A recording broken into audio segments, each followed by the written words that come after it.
comfortable starting this interview off? Because last time it went off the rails very fast. You got screwed. What's funny is, well, you'll see in a moment, we say the year, and oftentimes you forget, like, what year is it? You didn't even get that far this time.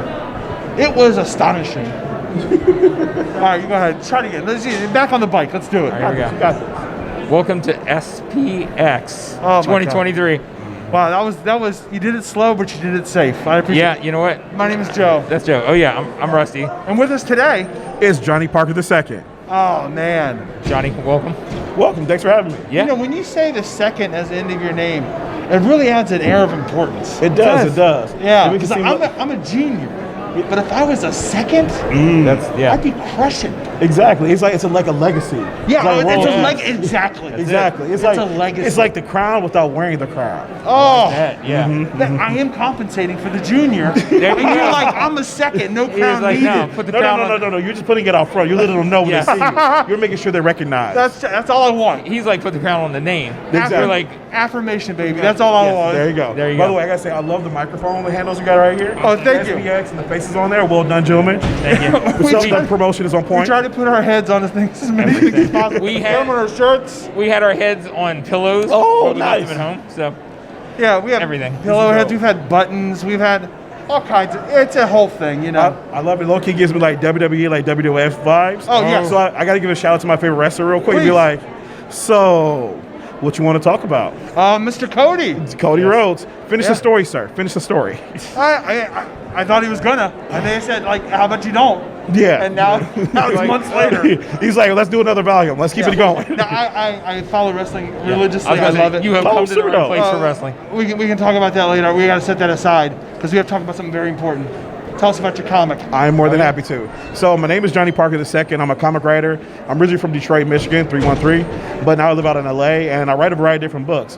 One of the books that I write is called The Black Man's Guide to Getting Put Over. It takes a satirical look at police harassment and ever find solutions to a problem. So it explores all the emotions and trauma somebody goes through, but I crack some jokes at the same time, while also propose solutions to fight back as well. Wow. You have that pitch down pat. Been doing it for a while. Been doing it for a while. Well, how long have you been working on this project? So this project actually is funny. It started way back in 2000, I want to say 16 or 17. It started when I bought my first newish car. Okay. And I say newish because it was used, but it had like 70,000 miles on it. Okay, yeah. It had 60,000 miles, which was an improvement. Exactly. Yes. And so literally the first night I bought it, I'm driving the car and I get pulled over that first night. And then literally for the next 2 months, I get pulled over like nonstop. Wow. And I was just super angry about it. I was frustrated because I knew what was happening. It was just like driving while black. Yeah. And it was like, what do I do about this? And so I was like, I can stay angry or try to solve the problem. So I wrote the original version of the book just as a zine because I'd been going to like LA Zine Fest and OCC Fest. Yeah. And I was like, let me just do a zine really quickly. I got an artist buddy of mine, like do some like quick sketches and stuff like that. And just like, I wrote the story out. And then I put the book out, and surprisingly enough, and sure enough, it was really, really well received. Oh, like a lot of people were like, "Oh, this is important. This is cool." Like, and it resonates with us. Exactly. Thank you. Yeah, and that's what other people said too. Though they say, "Oh, this resonates," and like, "This is important." I was like, "Damn, thank you." Unfortunately, you're not the only person that has to deal with that. Like, it's unfortunate and it's sad, but a lot of people have gone through it. So yeah. Yeah, exactly. Even to this day, like it's been going on for years, but only now is just because of video cameras and whatnot. Yeah, exactly. That people kind of realize how prevalent it actually is. Yep. And so after putting out the zine, I just kind of realized, well, you know, someone came to us like, well, you do comics, why don't you just turn it into a full-fledged comic and flesh out the story? And then that's what I did. So I fleshed out the comic, The Black Man's Guide to Getting Pulled Over, self-published it, and now it's available through Microcosm. So if you'd like to order a copy for your bookstore, order it yourself online, you go to microcosmpublishing.com and you can find the book there.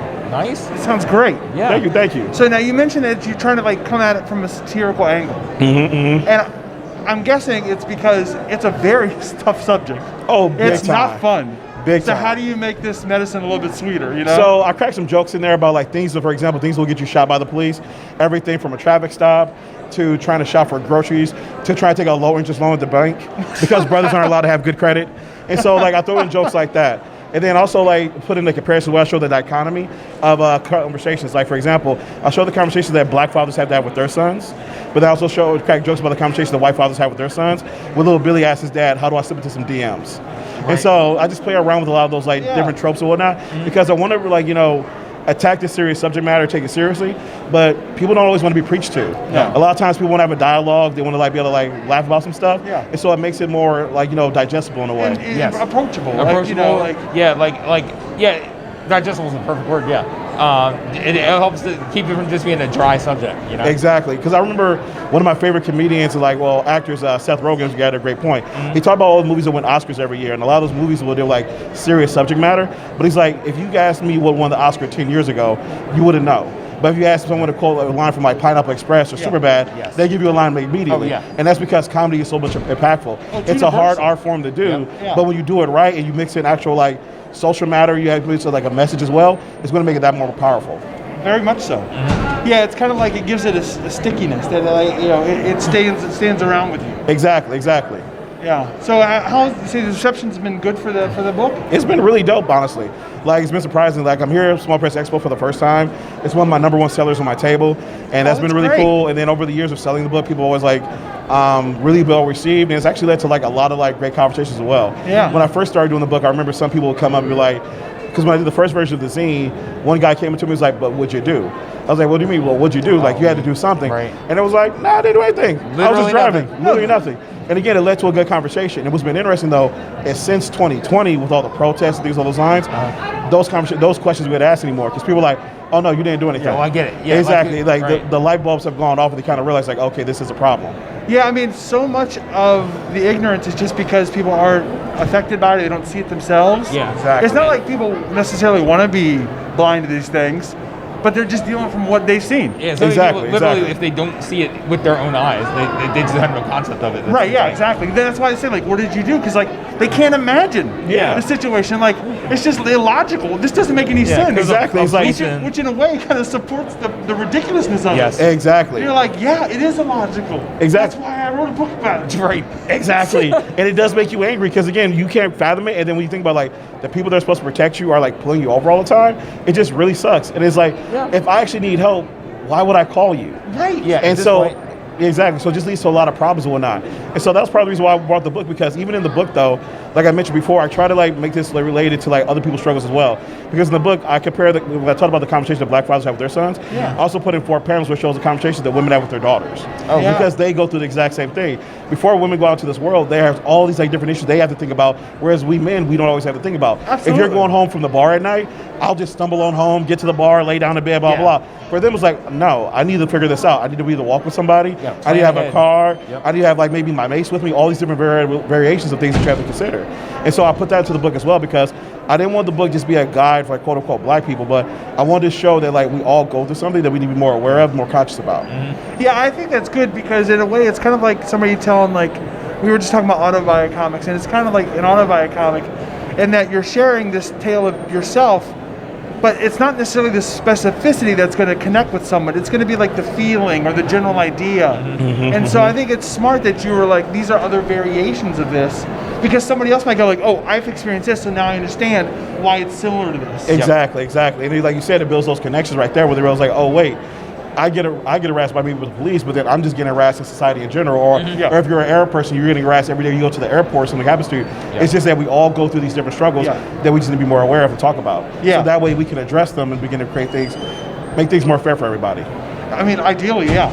That's the goal. You know, and until then, you got to hear these uncomfortable stories. Sorry. Yeah. I mean- But again, going back to the original point, that's why I crack some jokes in there. If we don't learn how to laugh at some of this, then again, like, make it more digestible, then people won't listen. A lot of people just close their ears. It's hard. So crack some jokes as you're putting out your message, and this makes things a little bit more easier. So, have you been inspired to try other difficult subjects because of like the reward or satisfaction of being able to communicate this in a way that people connected with? Well, in a way, yeah, there's another book that I do where I kind of tackle a difficult subject matter that people don't want to address all the time. My book is called Ewoks Are Better Than Hobbits. And that one, I'm pretty much arguing that what took the Hobbits 5 years to do, Ewoks can get done in 5 days because they're badass like that. Wow, so you really don't give a shit about your personal safety. You're like, you know what? I'm going to tackle the tough subjects. Calling it out, Hey, yo. look, Institutional racism, you've done that. Let's tackle the real hard stuff. Exactly. Hey, look, if Token fans got a problem with me, it's going to take them 5 years to get to me. So I have time. I have time to plan. It's like, where are they? New Jersey? Oh, shit, I got 10 years. Let me sit back and relax. They ain't got no Eagles. They go do What are they gonna do? You know, I got the real Eagles. But no, I got the real Eagles. but no, but like the book, that one's my comedy right there, where I just like wanted to poke fun at it. It's a fan parody that I put out, and that's then that's fantastic. been my other big seller at the table recently and everything like that. Yeah, I mean, I'm not surprised because that's an easy one, like to jump onto. Yep. Exactly, and it was fun and like people enjoy it. And again, a lot of times, especially with this fandom stuff, because it becomes so toxic sometimes, you just gotta laugh at it. Honestly, and just yeah. have a good time. Yeah. There is no one I know that's a bigger fan of Star Wars in general than this guy. Oh, and nice. even he has like a sense of humor about stuff. He's not taking things personal. Like So what are you doing? You see all the toxic stuff online, and I'm like, calm down, y'all. Come on. Exactly, Like, exactly. It's like chill. it's a dude with a laser sword. Like, come on. Exactly. It's fictional storytelling. Yes. And then in the movies, we found out the black guy and the guy in the black armor was a white guy. It was like, wait, what?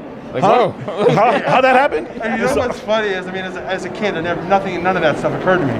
But if I was of an age where I was conscious of that sort of thing, I'm sure I'd have been like, I never really wondered what he looked like inside. Yeah. Whereas a black person's like, finally. Like, yes. Finally. This dude is the real deal threat, and he's black, obviously. Why else would he be dressed He's like voiced it? by James Earl Jones. Thank He's dressed you. in all Yeah, black. exactly. His He's got voice is James Earl Jones. He's got this fly ass cape and shit like Right, that. what's He's running what's shit. underneath? The most powdered donut man I've ever seen Exactly. in my life. True. Dude, That just looks helmet like comes off, dust. and you're like, what? It's like, that was the bad guy. Come on. It's like, damn it, fuck you, George Lucas. Then later he gives us Jar Jar Binks. I'm like, damn it, fuck you again, George Yeah, Lucas. right. He was like, oh, y'all thought that was bad. Hold on. We got this. You ain't- Oh, you ain't guess seen what the I'm going to repeat. do? I'm going to Yeah. ruin an actor's life. Let's do this. What do we got? Racist aliens, y'all. Come on. Oh, my God. We could talk about some racist aliens. Oh, all the time, all the time. Oh, buddy, what are we doing here, George? But that's the thing, though. When it comes to this subject matter, like especially fandoms, you gotta have fun with it. You gotta play with it because it's all Yeah. storytelling. And again, people aren't doing this stuff intentionally. So like, No, you need to just have conversations, dialogues, and calm down, y'all. Calm down. Yeah, you got to be able to poke fun at even the stuff that you love the most. Exactly, exactly. Honestly, I'm a big Lord of the Rings and Star Wars fan. Yeah. I love the Hobbits. I love the It doesn't Ewoks. sound like you like Lord of the Rings. What are you talking about? No, I'm just being honest about Lord of the Rings. That's how yes. you know that I love it. I'm just being honest about it. I'm just like, literally, when the third movie came about and Gandalf shows up with that eagle, and then they all fly off, I was like, so you had them the whole time. Could have done this. The whole time. I'm But gonna we had to guess- walk for 5 years to do this. What if, I think it might have been a class issue. He's like, no, I get to ride the eagle. Yeah. Y'all get to ride the ground. We had eagles? No, I had eagles. That's why you got them big feet, guys. Y'all had them hairy hobbit feet. Those big feet don't feel on my pretty eagle. Sorry. It's like, what do you mean? We? No. Gandalf has eagles. Gandalf has magic. Hobbits need to earn something. Yeah. Pull yourself up by your bootstraps. Notice how I was gray and then I got cleaned up. Yeah, exactly. Y'all stay dirty. Exactly. All right, so before we let you go, would you like to answer a mystery question? Sure, what we got? Let's bring in the mystery machine of mystery questions. What question will we? Now they cost a quarter, but guess what? We got a big quarter truck Oh, to nice. provide you with a quarter. I wish these tables were even the last because it one. bumps Yeah. the table every time. All right, here we go. You go back to your hole. No, you can have one if you like. Yeah, there are some freebie tables, I believe. Oh, yo, they can be difficult. All All right. right. What is your mystery question? Okay, you get a piece of toast. What are you throwing on there? Yeah. Okay, so if this is breakfast and I get a piece of toast, I'm throwing on there butter and strawberry jelly. That's exactly what my mom would do. Yeah. That is my mom's move just literally 3 days ago. She was having yeah. some. She knows what's good. She knows Yeah. what's good because it's nice. You almost got like a little dessert with your breakfast. Yeah. So after you eat everything else, it's like, oh, I got me some toast. But also, butter like, and most jelly's people would nice. just go grape jelly because that's the norm. Yeah, But she's strawberry only is far strawberry. better. That's the reason I do strawberry because strawberries it's a little bit different. It's again a little bit more unique because everybody's house always has grape. But it's like, yeah, I like grape. Respect the biggie. you But go. the thing about this though, but again, you got to mix it up sometimes. It's like, yeah, strawberry is the way to go. Oh yeah. Yeah, and I am amazed at how great that idea is because I know somebody that does it. Yeah. She's gonna watch this video. She's gonna be so tickled by this. Yep. Respect, man, respect. The queen raised the king. We both know. All right, now where can people find out about your work online? So check it out. So again, my book, The Black Man's Guide to Getting Pulled Over, is available on Microcosm. So go to microcosmpublishing.com. You can order the book there. And then I also, for myself, you can follow me at JohnnyP313. That's JohnnyP313 on Instagram, Twitter, TikTok, X, Bluebird, all the different sites, whatever, you can find me there. And then if you ever want to order books from me, just hit me up through IIG. I'll be happy to ship them to you, so just hit me up. I'm setting up my TikTok shop right now, and we'll start selling books that way soon, so you can find a lot of my books through there. But again, if you want to get the Black Man's Guide, check out Microcosm. And if you want to order any of the books from me, just follow me on IG, and I'll be happy to hook you up. Fantastic. Fantastic. Thank you so much for sitting with us. Thanks for having me. appreciate it. Appreciate you. Boom. Boom. Thanks.